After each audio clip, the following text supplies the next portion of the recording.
Kasako Media, tunaangazia maisha, tunaandika kesho.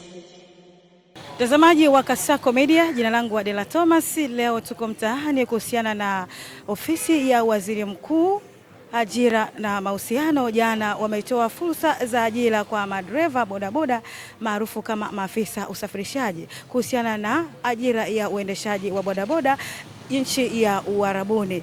Wametoa vigezo mbalimbali kuhusiana na fursa hizo. Kwanza, namba moja, awe pia ni ana umri kuanzia miaka 20 mpaka 37, lakini vile vile lazima awe na experience ya miaka 2 ya kuendesha bodaboda, lakini vile vile lazima awe na leseni A1 na A3, lakini vile vile lazima awe na passport ya kusafiria.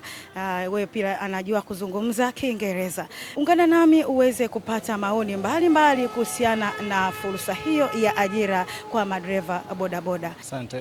Kwa majina mimi naitwa John. Ni dereva bodaboda. Kwa lugha nyepesi naweza kusema afisa msafirishaji.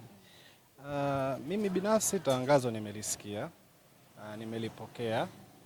Na ni fursa kubwa kusema ukweli kwa madereva wa bodaboda. Kwa upande wangu mimi ningependa kushauri wenzangu wachangamkie fursa, kwa sababu ni kitu ambacho kimeletwa na serikali. Maana yake ni kwamba kama kimeletwa na serikali kinatija kwetu sisi. Ila mawazo yangu mimi, unapozungumzia kwenda kufanya kazi nchi za watu, inamaanisha lugha pia ni kikwazo. Ukizungumzia lugha ni kikazo, asilimia kubwa ya bodaboda ni darasa la 7, wengine hawajasoma kabisa, wachache ndo form 4 labda na chuo. Kwa lugha ni kikazo kikubwa. Kwa maana hiyo, labda serikali ingefanya jambo jepesi, ingetoa hata programu ya muda mfupi ya kujifunza lugha kwa bodaboda, au kama serikali haiwezi kutoa muda mfupi, haiwezi kutoa programu mfupi ya bodaboda kujifunza lugha, basi hata iongeze ule muda wa watu kufanya usahili kwa ajili ya wengine wenye ile hamu ya kwenda huko waweze kupata muda wa kwenda kujifunza lugha kidogo, ili hata anapoenda kufanya kazi kule mazingira yawe mepesi kwake na yawe rafiki pia. Kwa jina naitwa Salum Mashaka Mohamed. Kwa hilo jambo nimelisikia, lakini kwangu mimi naweza nikasema nimelipokea, lakini siwezi kusema kwamba nina utayari, kwa sababu tayari kwenye hivyo vigezo ambavyo mmevitaja, kuna vingine ninavyo, kuna vingine sina, na si mimi tu kwa upande wangu. Kwa kuna wengi pia ambazo changamoto nilizokuwa nazo mimi kwenye hizo vigezo ambavyo mnavyohitaji nyinyi, na wenzangu pia wanavyo. Unaona, unaweza ukaanza kutaja kama vile vitu vitatu ambavyo unaweza ukawa unavifahamu wewe, mimi sivifahamu. Labda unaweza ukaniambia ni kipi na kipi, na mimi nikakutajia ni kipi ninacho, kipi sina. Lazima uwe kwanza kuanzia darasa la 7 na kuendelea, lakini vile vile lazima uwe na passport ya kusafiria. Lazima uwe na leseni ya udereva ambao ni grade 1, grade A1 na A3. Lakini vile vile lazima ujue kuongea Kiingereza na uwe na passport ya kusafiria. Okay. Kwenye hivyo vigezo, kwa leseni mimi ninayo, passport kiukweli sina, na kwenye swala la elimu yangu ni chini, mwisho darasa la 7. So kwamba naweza nikawa ni mimi tu au kuna wengine pia. Kwa hiyo na wenzangu pia naweza wakawa navyo hivyo ambavyo umevitaja wewe, lakini kuna vingine pia wanavikosa. Haswa kwenye lugha. Unaweza akawa mwingine amesha darasa la 7 au elimu yake ni chini hata darasa la 6, lakini kwenye lugha akawa ameshajifunza mtaani na akawa anaielewa vizuri. Kwa sababu kuna wengine wanaelewa lugha hata hawajasoma, lakini lugha wanakuwa wameshaielewa vizuri. Kutokana na ile 1 na 2 kwenye ule utafutaji, wanakuwa tayari na wenyewe wanaenda kujifunza nje na wanakuwa wameshajielewa vizuri. Wewe unaiambia serikali iboreshe upande upi?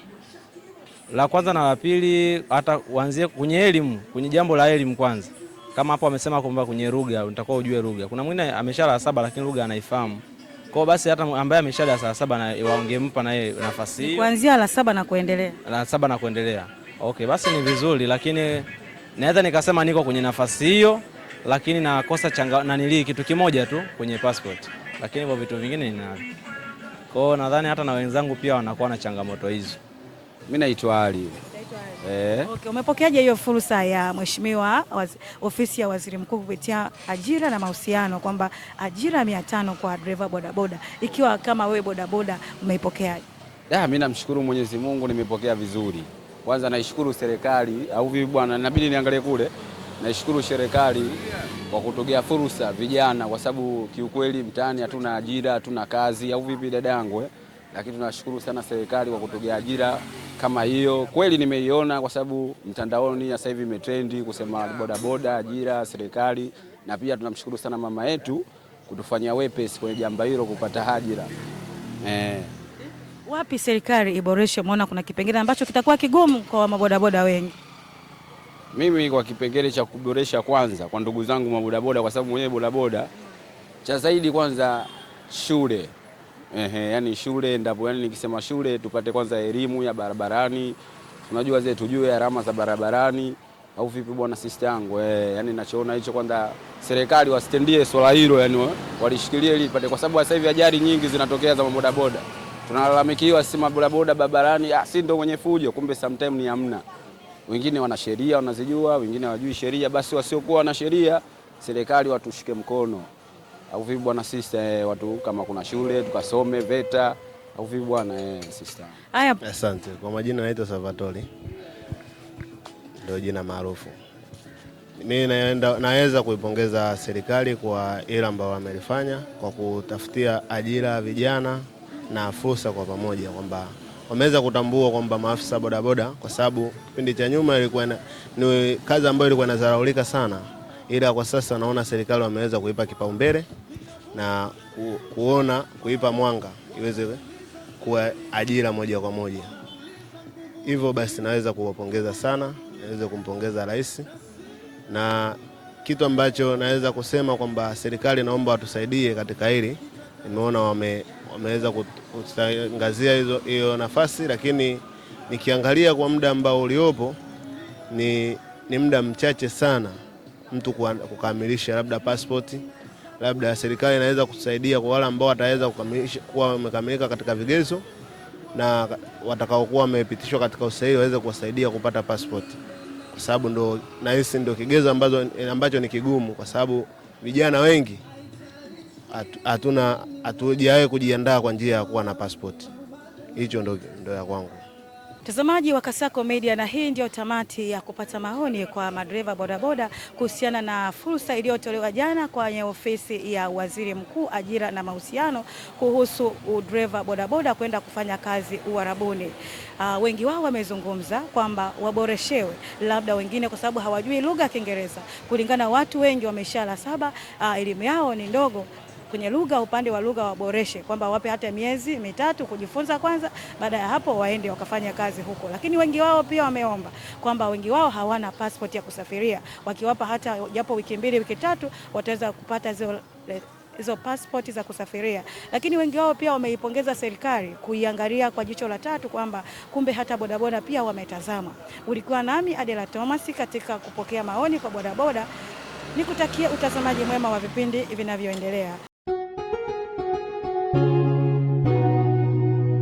Kasako Media, tunaangazia maisha, tunaandika kesho.